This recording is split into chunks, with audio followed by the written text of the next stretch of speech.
The champagne tasted like betrayal, and Maya Okonkwo had exactly 3 seconds to stop it. Her mop handle hung frozen against the marble column of the Beaumont Hotel's east corridor. Midnight, Tuesday. The fluorescent hum of the service wing drowning out the live jazz 3 floors above. In her other hand, the room key. In her mind, the image that had made her stop. 2 flutes on the silver cart, one marked with a lipstick smudge identical to the smudge on the handkerchief she'd found crumpled in Suite 1804 that morning. Red silk. Initials, J.M. She wasn't supposed to be thinking about the guest's business. She was supposed to empty bins, buff tile, vanish. But Maya had learned the hard way that staying invisible didn't keep you safe. It only kept you guilty later. The Beaumont had been grand once. The kind of hotel that appeared in 1970s films, all burgundy velvet and brass railings. Now it hosted tech conferences and charity benefits, and its bones creaked with the effort of pretending. Maya had worked night security detail here for 11 months, ever since the visa sponsorship fell through and the lab where she'd been a chemist shut down. Overqualified, underemployed, invisible, exactly as she'd needed to be.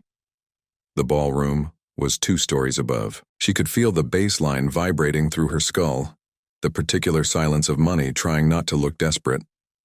The Beaumont's GM had circled the staff earlier. Discreet evening, VIPs only. You see nothing, you hear nothing. See nothing, hear nothing, report nothing. Maya had perfected the craft for a year, but at 11:47 p.m., she'd pushed through the service door of the kitchen to grab ice for the guest suites, and she'd seen it. The cart with the champagne, the cart with the 2 flutes already poured, the slight clouding in one of them. Not ice shock, but chemical. She'd worked in enough labs to recognize a solid that didn't dissolve clean, and she'd recognized the handkerchief on the service bar floor, the monogrammed corner sticking out from under a towel. The cart was supposed to go to the 3rd floor lounge in 4 minutes. It was marked for suite number and guest initials. NV, Suite 1801. Private tasting. She'd lifted the cart's tag, looked up the room registry on the service iPad. NV was registered as Nicholas Vance. The address field said Vance Capital Holdings, San Francisco. The checkout note said, departs 6 a.m. Wednesday. And the handkerchief, JM, that belonged to Jacqueline Mercer, the hotel's events director, who'd been all charm and efficiency until yesterday, when Nicholas Vance's name appeared on the roster. Maya had seen Jacqueline that evening, coat hastily buttoned, leaving the staff office with her phone pressed to her ear. Heard her voice drop. If he won't listen to reason, he'll listen to consequences. The protocol was clear. Report it to the GM. That's what an employee did, but the GM was the one who'd warned everyone to see nothing. And the Beaumont staff, security, housekeeping, front desk, was a tight ecosystem. Report a guest's behavior, and word traveled fast, and guests with money had lawyers, and lawyers had ways of making inconvenient employees disappear into visa complications and reputation scars. So Maya did the thing that 6 months of staying invisible should have trained her never to do. She decided to act. She pushed the champagne cart directly to the service elevator, typed Suite 1801 into the destination panel, and rode up with her heart hammering against her ribs. The hallway on the 18th floor was silent, all soft carpet and recessed lighting that made everything look like a photograph of itself. Suite 1801 had its door cracked open, someone expecting delivery. She knocked. A voice called out, clipped, "Leave it outside." She didn't leave it outside. She opened the door. The man sitting at the suite's marble desk was reading something on his laptop, glasses pushed up into close-cropped hair. Mid-40s, silk shirt, the kind of tired that money couldn't quite iron out. He looked up, and his expression shifted fast. Confusion, then recognition that she wasn't the person he expected. "Champagne delivery," Maya said. "Direct order. Chef sent me to confirm flavor notes before tasting." It was idiotic. It was transparent. It bought her 30 seconds. Nicholas Vance stood frowning. "I didn't order anything. I asked for crystal at..." He stopped. He looked at the cart, at the flutes, at her face, which was trying very hard to remain neutral. You're not room service. I'm not, Maya said quietly. And I'm about to lose my job. She told him what she'd seen, told him about Jacqueline, about the handkerchief, about the solution that didn't dissolve right, sedative, she guessed, or something worse, about the cart and the initials and the note that said private tasting. She told him everything, standing in the doorway of his suite, knowing with each word that she was signing something, not a contract, something older and more binding. Nicholas Vance listened without interrupting. His expression moved through confusion, then anger, then something colder, recognition. Jacqueline came to my door 2 days ago, he said finally. Asked me to walk away from a real estate acquisition. I declined. She said I'd regret it. He paused. I thought she meant litigation. I didn't think she meant... He gestured at the champagne, at the cart, at what could have been. Maya watched him process it, watched him stand up slowly, move to the window, look out at the city lights, all those windows with all those people inside them, most of them unconscious to the small, calculated violences happening in rooms just like this one. What's your name? He asked. Maya. Maya Okonkwo. Okay, Maya, here's what's going to happen. You're going to forget you were here. You're going to forget you saw the cart, the flutes, any of this. You're going to go back downstairs and clock out normally, and you're going to do nothing. She felt her stomach drop. Nothing, he repeated, turning from the window.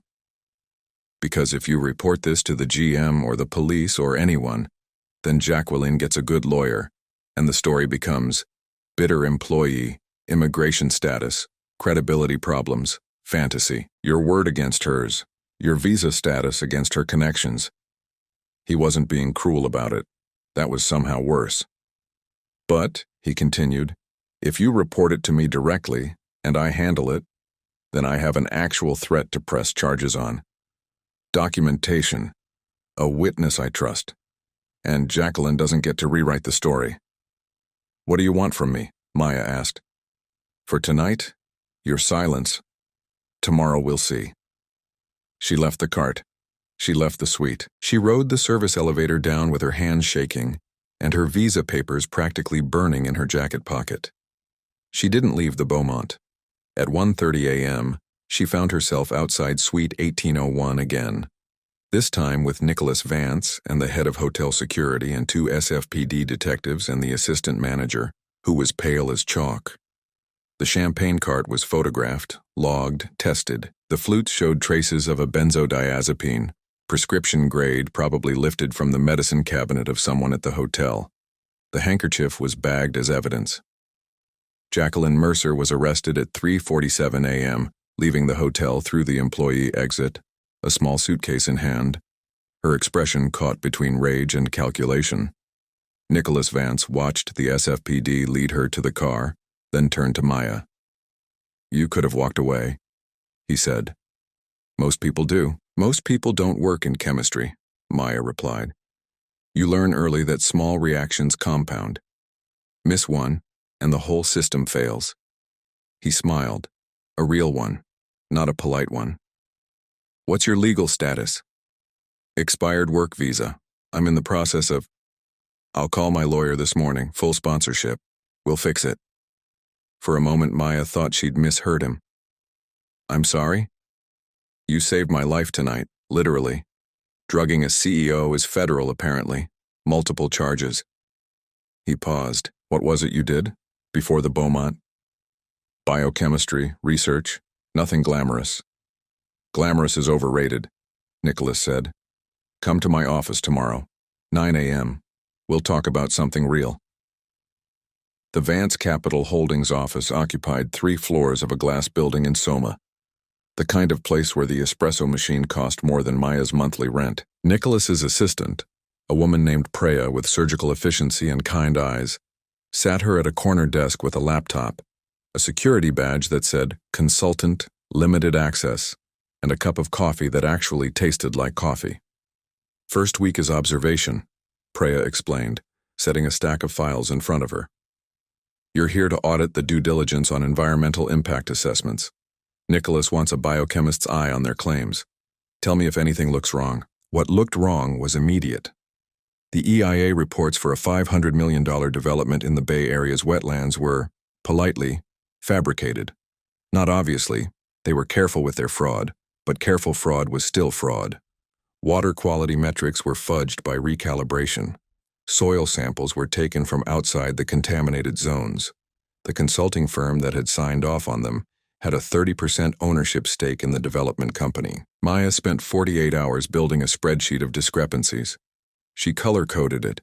She cross-referenced it with the actual EPA guidelines. She flagged every single deviation. On Friday afternoon, Nicholas called her into his office. The wall behind his desk was entirely glass, San Francisco spreading out like a model of itself, the bay glinting in fog. Nicholas was reading her report, his expression unreadable. He'd been reading it for 5 full minutes. "You're sure about this?" he asked finally. "I'm certain," Maya said. "This means we kill a $500 million deal. This means lawsuits. This means losing investors who've already committed. It also means you don't become complicit in environmental fraud," Maya said quietly. "It also means you don't end up like Jacqueline, desperate enough to drug people when they won't do what you want." Nicholas set the report down. He took off his glasses. For a moment he looked older and younger and very tired. "I needed to hear someone say that out loud," he admitted. He touched the frame of his glasses where it sat on the desk, a gesture so small it was almost invisible, like the flicker of a candle flame. Then he looked up at her. "You're not just a consultant. You're a consultant who tells the truth. Do you know how rare that is?" The board meeting was chaos. Nicholas announced the contamination findings on a Monday morning to a room of people who'd already counted that $500 million in their mental ledgers. The CFO went white. One of the investors started making phone calls immediately. The CEO of the development company, a man named Crawford with a permanent smirk and a tailored suit, went red. "This is a hit job," Crawford was saying. "You bring in some person we've never vetted, and suddenly the environmental reports we paid $50,000 for are fraudulent. I want to know who she is. I want to know whose payoff she's on." Maya was standing at the side of the conference room. She wasn't supposed to be there. Nicholas had insisted, and she felt the room's temperature drop. Nicholas, however, simply turned to his laptop. He pulled up a side-by-side comparison of the EPA's official methodology with what Crawford's consulting firm had used. He talked for exactly 4 minutes, his voice quiet and factual and utterly devastating. He explained methodologies. He showed raw data. He didn't raise his voice once, so, Nicholas concluded, either you audit your own consulting firm and voluntarily issue a corrected assessment, or I file a complaint with the Environmental Protection Agency and the California Department of Environmental Quality, and they audit it for you. Either way, Ms. Okonkwo's credentials will be verified by the EPA itself." Crawford left the meeting without another word. 2 of the investors followed him. The CFO stayed, pale but composed, and asked Nicholas to walk her through the remediation costs. Later, in the hallway outside his office, Nicholas let out a long breath. "Thank you," he said to Maya, "for not folding under pressure." "I don't fold," Maya said. "I precipitate." He laughed, a real laugh, surprised out of him. "Chemistry pun?" "Bad one," she admitted. He studied her for a moment, and something in his expression shifted. It was the same look from that first night in the suite, the moment he'd realized she was real. "I need to tell you something," he said carefully. "I didn't bring you here just because you told the truth about the champagne." The restaurant was closed. Nicholas had the key. Not the kind of thing Vance Capital's CEO usually did, but he'd pulled Maya aside around midnight and said, "We need to talk somewhere no one can overhear." And somehow that had meant driving to a small Portuguese place in the Mission District where an elderly woman was mopping the floor and smiled at Nicholas like she'd known him for years. She had. He came here every Thursday, apparently. Alone. He ordered something that wasn't on the menu. "I'm going to tell you something," Nicholas said, pushing a plate of grilled sardines and bread between them. "And it's going to sound like a line. It's not. It's just true." Maya waited. She'd learned that Nicholas didn't waste words. When he spoke, The silence between his sentences mattered more than the words themselves. I bought that EIA report, he continued quietly. Not personally, but Vance Capital funded that development deal. I read their assessment. I knew it was thin. I didn't dig deep enough because the numbers were good, and I needed them to be good, and so I looked away. Why? Maya asked. Because 3 years ago, I missed something bigger. A woman worked in my office. She asked me for help, real help, not the kind that shows up on a balance sheet. Asked me to back her in something that wasn't profitable but was right. And I said no. I said it wasn't my mandate. I said she should handle her own problems. He stopped. He touched his wrist, a gesture like looking for something, but whatever he was searching for wasn't there. She got hurt, he said flatly. The thing she'd asked for help with, it went wrong and she had no protection. I found out afterward, and I couldn't unfind it. Nicholas reached into his jacket. He pulled out a small leather bracelet, the kind a child might make, uneven beads, a clasp that looked like it had been replaced 3 times over. Her daughter made this for me 2 weeks before the incident, gave it to me and said, "So you remember what matters."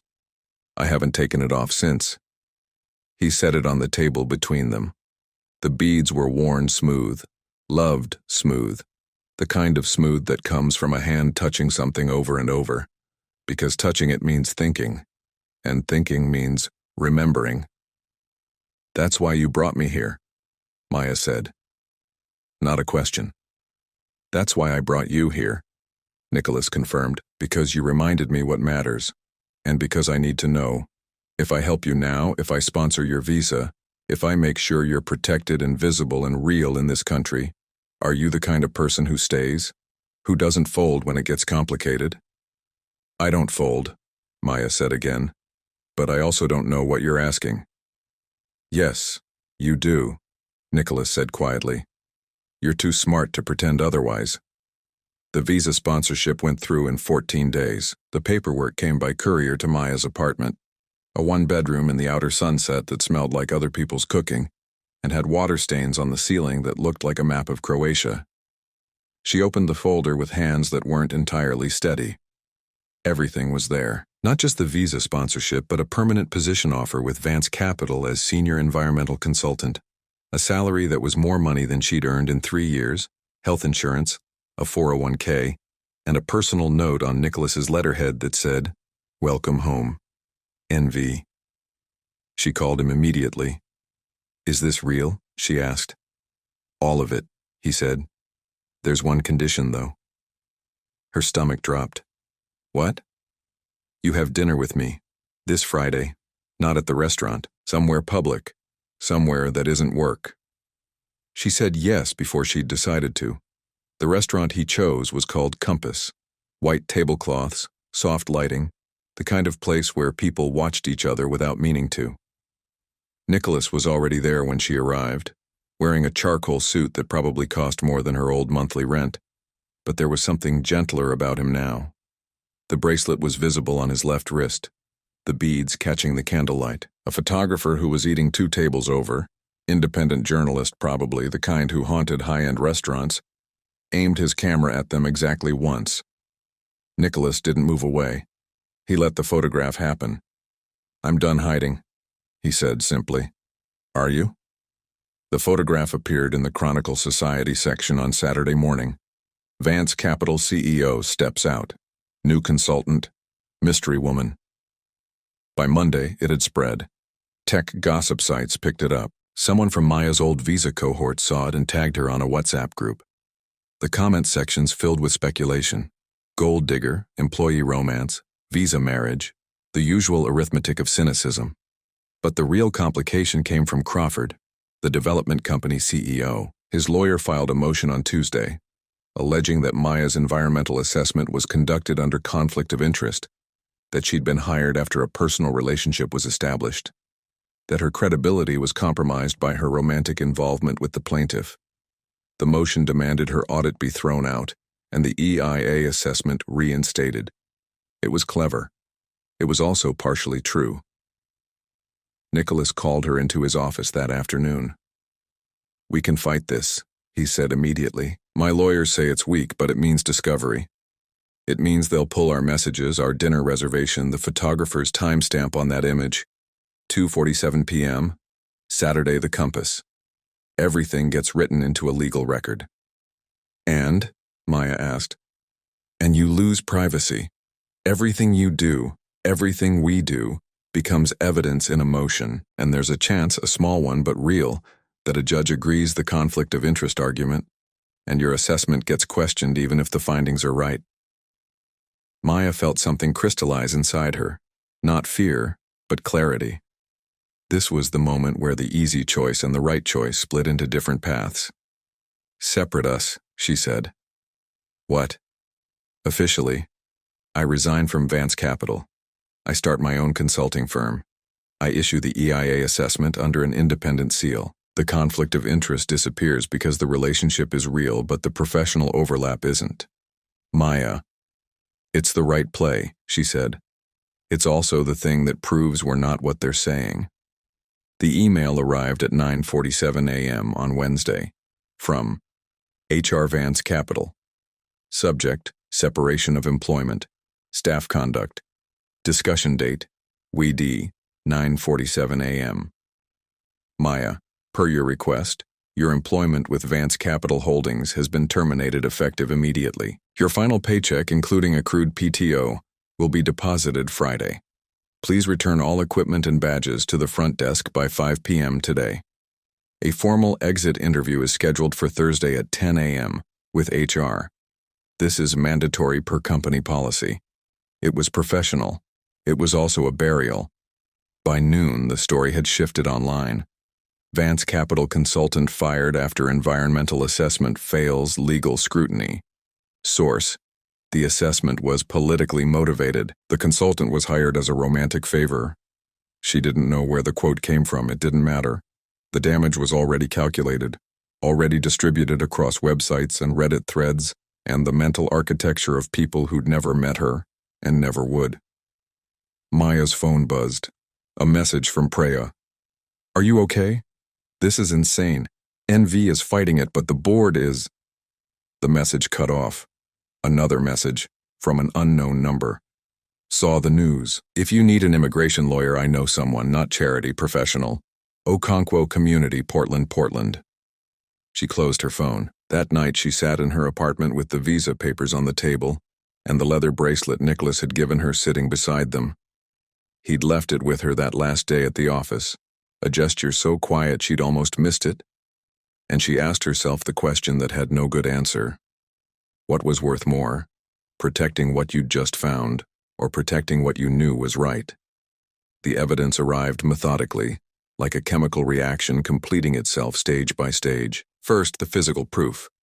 Maya's former lab partner from the Research Institute, Dr. Sarah Chen, sent her a certified copy of the original soil samples she'd taken from the wetlands site 3 years prior, before the development consortium contracted the fraudulent EIA firm.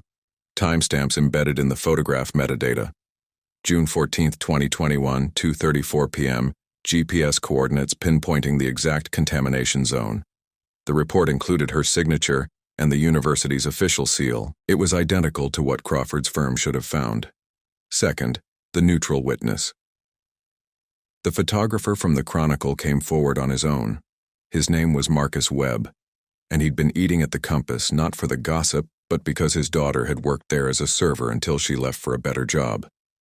Marcus had a conversation with the restaurant's manager, documented in a statement dated Wednesday, 3:15 p.m., who confirmed that Nicholas and Maya's dinner reservation was made on Friday at 1:22 p.m., made under the restaurant's reservation system, logged electronically. The manager's name was Andreas Leventis, 30 years at the Compass. Nothing to gain from lying. The timestamp showed the reservation was made after Maya had already resigned. The photograph was taken during the dinner, not before. Third, the authority validation. The EPA's Regional Compliance Director, Dr. Jennifer Hartley, issued a letter on Friday at 4 p.m., addressed to Crawford's legal counsel. It stated that Vance Capital's report, combined with Dr. Okonkwo's independent assessment and the historical soil data provided by Dr. Chen, constituted a clear audit trail of environmental fraud. The EPA was opening a formal investigation into the EIA firm's practices. The letter included the regulation citation, 40 CFR 1502, 5B, and the specific policy violation. Fabrication of environmental data constitutes a federal environmental crime. The letter was cold, precise, and utterly devastating to Crawford's position. The motion hearing was scheduled for the following Thursday at 9 a.m. in the Superior Court, San Francisco County. Nicholas's lawyer, a woman named Keisha Morrison, who wore her hair in braids and spoke like she'd never met a judge she couldn't terrify with logic, requested that the hearing be moved to the courthouse's public gallery instead of chambers. The judge agreed, probably out of curiosity. Probably because the tech industry's drama played well in the local press. The courtroom was half full. Journalists, Vance Capital's board members in the back row, Crawford and his legal team looking composed but pale. Keisha presented the evidence methodically. She put the soil samples up on the large screen, the 2021 data compared to the fraudulent 2023 report side by side. She played the manager's statement. She read Dr. Hartley's letter aloud, letting each phrase hang in the silence of the courtroom like a verdict already decided. Crawford's lawyer tried. He argued that the historical samples were inadmissible, that the restaurant manager's statement was hearsay, that an ongoing EPA investigation couldn't be used as evidence in a civil motion. The judge, a woman in her 60s named Patricia Alvarez, let him finish, then said quietly, "Counselor, your argument would be more persuasive if your client hadn't opened an investigation into Dr. Okonkwo's personal life to discredit her professional assessment. That suggests consciousness of guilt. I'm denying the motion to exclude." Then she turned to Crawford. "Mr. Crawford, I'm also referring this matter to the Bar Association. Your legal team's strategy here, weaponizing a woman's romantic life to obscure environmental fraud, isn't just bad faith. It's unethical." The room felt very still. "Furthermore," Judge Alvarez continued, "I'm issuing a recommendation to the EPA that your firm be debarred from federal contract work pending their investigation's completion. That's not a ruling I make lightly, but the evidence suggests systematic fraud, not isolated error." It took 4 minutes. 48 hours earlier, Crawford had been rich and smug and positioned to win. Now he was looking at federal investigation, potential felony charges, and the dissolution of his consulting firm's credibility. He left the courtroom without looking at anyone. 3 weeks later, Maya stood in the office of her own consulting firm, a one-room operation in a shared workspace in Oakland, with a single window that looked out onto a tree, and signed the lease renewal. On her desk sat 2 things: Dr. Chen's soil sample data framed with a note that said, "To truth and second chances." Sarah. And Nicholas's leather bracelet, the one his ex-employee's daughter had made, the one he'd let her keep as a reminder. The door opened. Nicholas, carrying 2 cups of coffee and a smile that didn't have any edges on it. "I'm not here as your investor," he said, setting the coffee down. "I'm here as someone who wants to know if you'd like to have dinner. Real dinner, not the strategic kind." "I'd like that," Maya said. "Good. Saturday? There's a new place in the Mission. Very quiet. No photographers." "I don't need quiet anymore," Maya said. "I just need honest." He reached across the desk and took her hand, a gesture so simple it almost disappeared into the ordinary light of the afternoon. But nothing was ordinary anymore. She'd learned to see the difference. What's hidden and what's protected. What's dishonest and what's private. What's a lie and what's just waiting for the right moment to be true. "What would you have done?" she asked him, the question that had no single answer. "That night at the Beaumont, if I hadn't stopped you?" "I don't know," Nicholas admitted. "I'd like to think I would have figured it out. But honestly, I'd probably have drunk it. I'd probably have woken up 6 hours later in a hospital bed, and I'd probably have spent the rest of my life wondering what I'd missed while I was unconscious." He squeezed her hand gently. "Thank you for not letting me find out. The truth isn't always comfortable. Sometimes it costs your job, your privacy, your sense of safety. But a life built on looking away, on staying silent, on pretending the small corruptions don't matter, is a life where you wake up in a hospital bed, wondering what you missed while you were unconscious. Dignity isn't about being perfect. It's about refusing to make other people's compromises your own. Justice isn't about winning. It's about making sure the people who caused harm don't get to rewrite the story. And second chances aren't gifts you receive. They're things you build one honest choice at a time with people brave enough to stand beside you while you do. If you saw what Maya saw, would you have spoken up? Subscribe and tell us, what would you have done?